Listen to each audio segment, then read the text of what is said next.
Hi, I'm Rachel, and this is my summer 2018 quarterly writing wrap-up. I started doing quarterly writing wrap-ups after watching Jenna Moreci do the same. She's a prominent author tuber here on YouTube, and I've been finding it so helpful. Not necessarily in meeting my goals. I mean, I always meet most of them, but never all of them. But really, the worth of this project comes in thinking comprehensively about my writing goals throughout the whole year and not just, say, in November. But before I get to talking about November, I will talk about the summer. I divide these wrap-ups into 4 parts, and I'll get a move on them right now. So it's kind of been a slower quarter this time around than most other times. As I said in my last quarterly wrap-up, I finished a recent rewrite of The Corners in June and submitted my final chapter to my writing group. And then in July, I ended up taking the month off, basically, for a variety of reasons. Truly, sure, to get a little perspective for the novella, also because I had other writing and other projects, goals on my agenda, and smack dab in the middle of the month I had San Diego Comic-Con. I did during Comic-Con do my one sort of writerly education event of the quarter, which I talked about in one of my Comic-Con videos.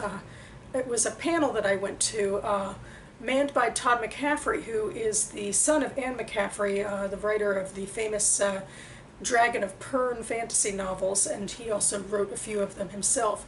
And then also the Winter Twins, who are quite young authors who, like in their 20s now, and have been writing and publishing for about 10 years.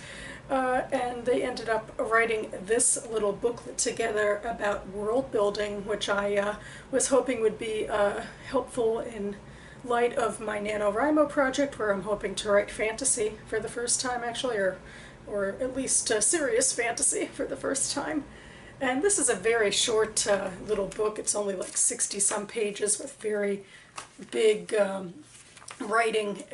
It's very much scratching the surface of what world building means, just sort of encouraging people to think broadly of, realist questions like, what do worlds feel like aesthetically, like the terrain and the temperature and the types of culture around it. It just encourages you to start with the big broad questions. But there actually are some interesting writing exercises in here, which maybe I will take into account next month as I am doing some nano prep for 2018. Speaking of NaNoWriMo, and throughout the whole year, I thought I'd tout their new ongoing podcast called The Right-Minded Podcast, where the man in charge of NaNoWriMo, Grant Faulkner, sits down with other writers, and they sort of just skim the surface, it seems like, so far, of what it means to be a writer and what it means to pick up on motivation and good writing habits. But it's just like a 20-minute weekly podcast, and nice to just sort of get a boost every week of thinking about writing generally. Anyway, back to my own progress with my novella. I came back to it in August for a couple of weeks, and like daily I did a deep dive into each of my 12 chapters, going off of the critiques I got from my writing group and anything else that kind of came to me, and streamlining the whole thing. It did take me to September to actually read aloud the entire manuscript and do a few more changes. And I finally sent it back to my writing group, a couple of people who graciously said they might be able to read the entire 164-page manuscript in the next few weeks or months. And so too with some brand new readers, which was my ultimate goal as well, to get some fresh eyes on it. I asked some of my other friends if they would be interested, and a couple of them were. And it's my first time really asking for beta readers in this way, and it really did feel like such a imposition, because it is such a large project. And so I'm so grateful that I have friends out there who who have the interest in helping me. Some of it is paying things forward, like one of my friends who I've read through a couple of her short stories, but granted, that's a different from that and a 164-page story. So, but she was gracious enough to say yes anyway. And actually, her first major publication is coming out next month, and I'm going to the launch of it. My friend has a essay published in this anthology of essays.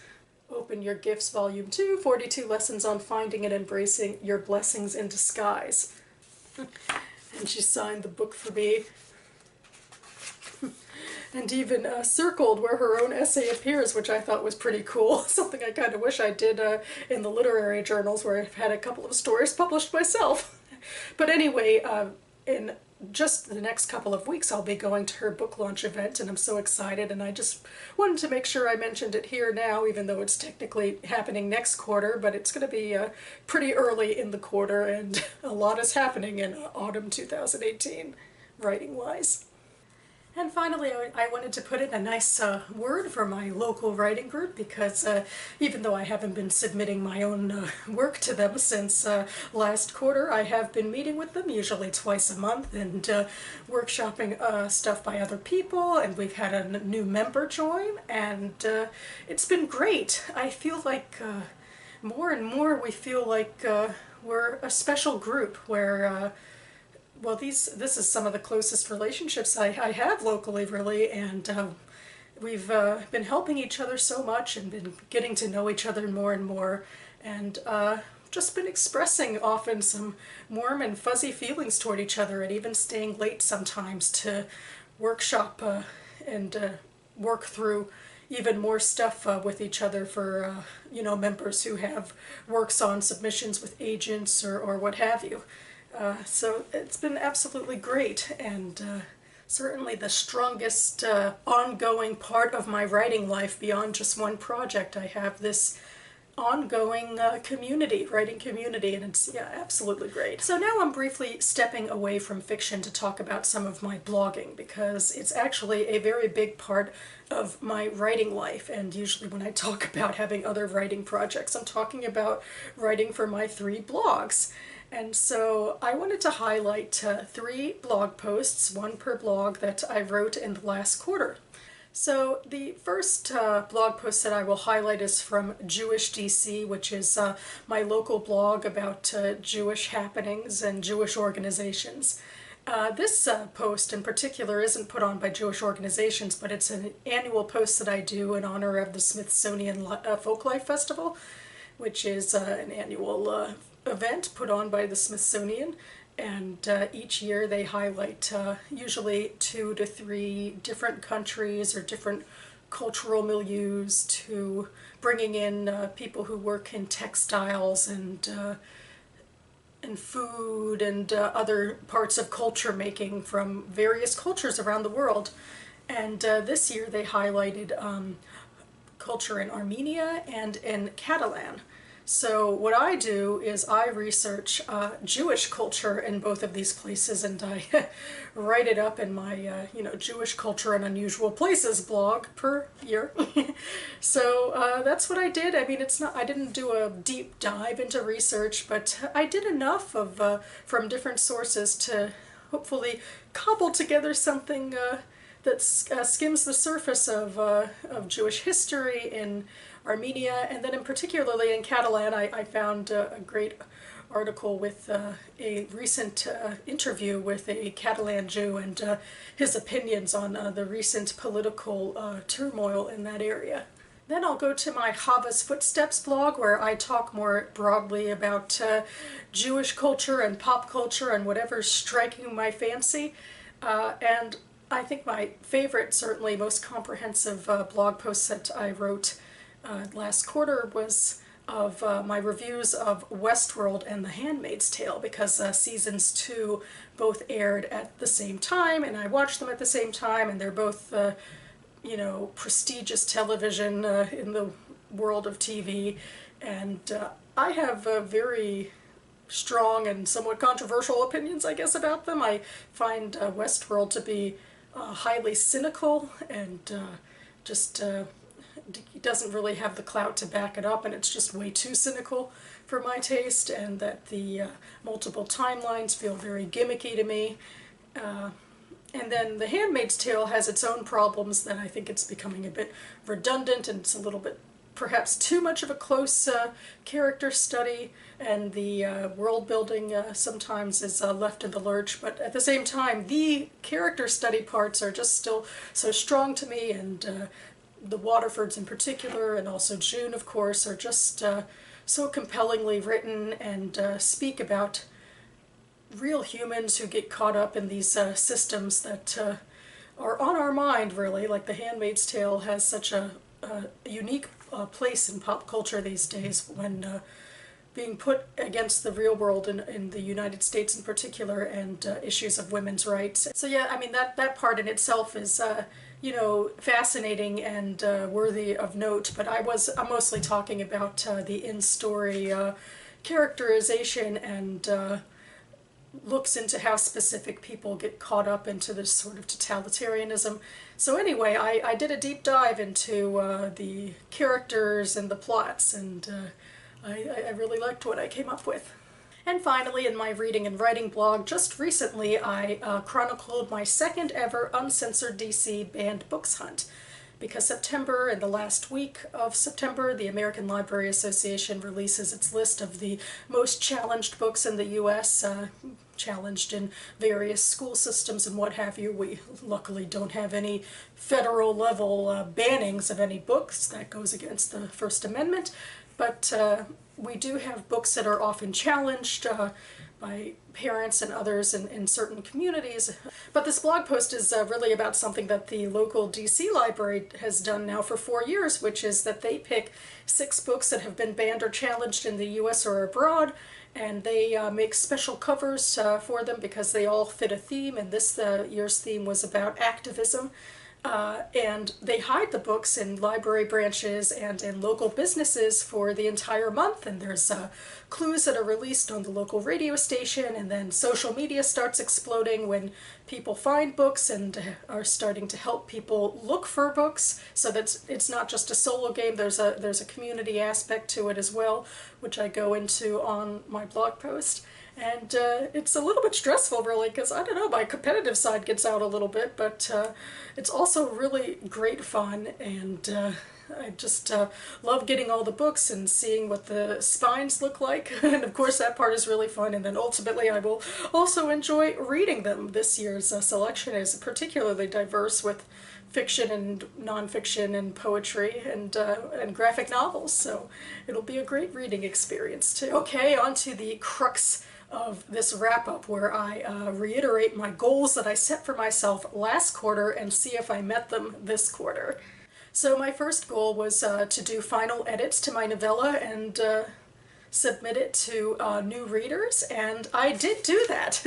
It took a little longer than I was hoping, but I did make it under the line, and did my first comprehensive read-through, and I found some things that were a little worse than I was hoping they would be, I guess, in terms of comprehensive narration stuff, but I also found some parts of the narration that I thought were really strongly put together as well. So I'm hoping to hear good news back from my beta readers, old and new. My second goal was to write a rough draft of a new short story, which I did not get to, again, because I finished my novella rewrites and read-throughs a bit later in the quarter than I was hoping.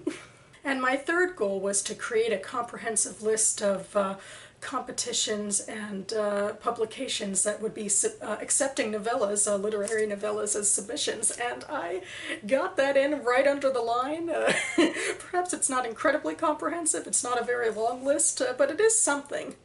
That being said, as you can see, overall I didn't meet all of my goals, so come on out, Septonella. Shame. Shame. Shame. Yeah, so as you can see, it's been a pretty lackluster quarter in some ways. I mean, I'm really glad I was able to do a full read-through of the novella. I mean, I'm glad for that. But in terms of the general momentum of the quarter. It was pretty slow, but that is not going to be the case for next quarter. So as I go into outlining my goals for next quarter, I have to point out that autumn 2018 is the quarter where NaNoWriMo falls in. So a lot of my goals will be centered around NaNoWriMo. My first goal, though, is to return to the idea of writing a short story, because I sort of floated the idea anyway for submitting something for the October 15 meetup with my writing group. So we'll see how this goes. I have an idea, or a couple of ideas, that I'm trying to mash together in my head, but I have to see how well they will fit together on paper, as it were. But luckily, I'm back way into rough draft territory, and hopefully my group will take that in stride. My second goal is NaNoPrep for October, starting right up for prepping for and outlining my NaNoWriMo novel. And again, I'm thinking of using exercises in this book. And I also just listened to a video from Katie Tastic, another prominent booktuber and writer, and she outlined a comprehensive plotting device that she uses, and I'm thinking I might go into that myself. It's very plot heavy, and that is not my thing, but again, I have trouble actually with outlines and plotting, because I think generally in terms of characters and relationships and themes, but part of the reason I wanted to try doing a fantasy novel for Nano was to encourage myself into something more stringently plotty. So I have a lot of ideas in my head for characters and themes, and now I really just need to be able to plug it all into a plot setting for an outline. So I might use that one for my outline. And finally, actually, the day that this will go up, on the 1st, I believe I'll be meeting with some of my writing group just to do some brainstorming for NaNoWriMo, so that'll be a nice way to jumpstart things. And of course that leads into my third goal of the quarter, which is to write my NaNoWriMo novel in November. You can see I'm being kind to myself and leaving December off of the docket. I don't know what I'll be getting up to that month. It might be a nice time to take a break if needed. But certainly in November, I have 50,000 words to write, as always. So that about covers it for me. Again, in looking back on this quarter, I'm surprised at how paltry it seems, how in general I didn't accomplish as much as I hoped, and even in my writing continuing education I didn't do as much as I usually do. That I think will change next quarter as well. I know there's some NaNoWriMo videos that are coming up that I could also be watching at least, and usually the library and local bookstores will be putting out writing workshop sort of things in the vein of NaNoWriMo, which I will hopefully be attending.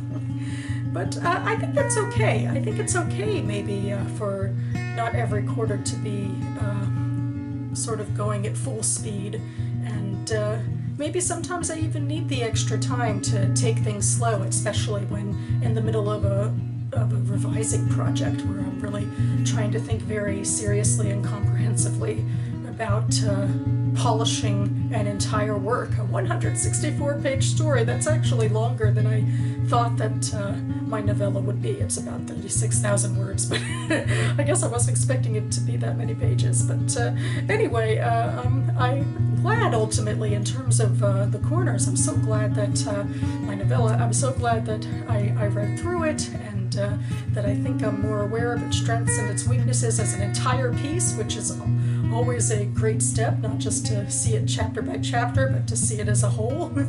So yeah, I'm going to end on feeling optimistic about last quarter, and also feeling optimistic for next quarter, which, although it'll be a lot busier because of Nano, Nano's something I've taken part in for over a decade now, and it's always been a wonderful experience, certainly stressful, but also wonderful in terms of writing output, and also community building, because online and off, the writing community is going to get really spruced up.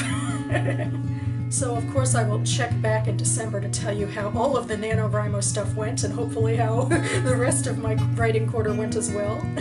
In the meantime, thanks so much for listening, everyone. Happy writing, and I'll see you next time.